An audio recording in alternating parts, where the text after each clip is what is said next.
প্রচণ্ড নিষ্ঠুর পতিত স্বৈরাচারী সরকার এসব প্রতিষ্ঠানকে দিয়ে ক্ষমতা কুক্ষিগত করে রেখেছিল।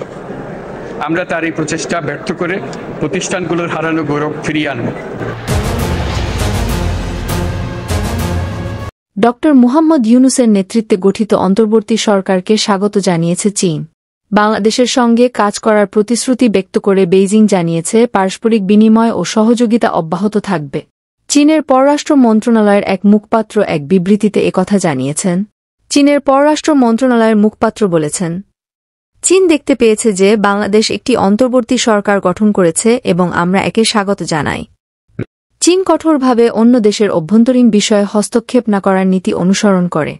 আমরা বাংলাদেশের স্বাধীনতা, সার্বভৌমত্ব এবং আঞ্চলিক অখণ্ডতা এবং বাংলাদেশী জনগণের স্বাধীনভাবে নির্বাচিত উন্নয়নের পথকে সম্মান করি।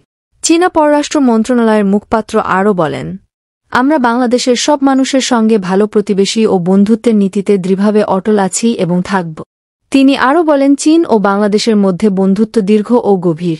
চীন বাংলাদেশের সঙ্গে তার সম্পর্ককে মূল্য দেয় এবং বিভিন্ন ক্ষেত্রে দ্বিপক্ষীয় আদান-প্রদান ও সহযোগিতা বৃদ্ধি করতে এবং আমাদের ব্যাপক কৌশলগত সহযোগিতামূলক অংশীদারত্বকে আরও এগিয়ে নিতে বাংলাদেশের সঙ্গে কাজ করতে প্রস্তুত চীন।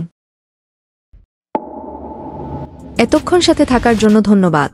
নতুন নতুন আপডেট খবর পেতে চ্যানেলটি সাবস্ক্রাইব করে পাশেই থাকবেন।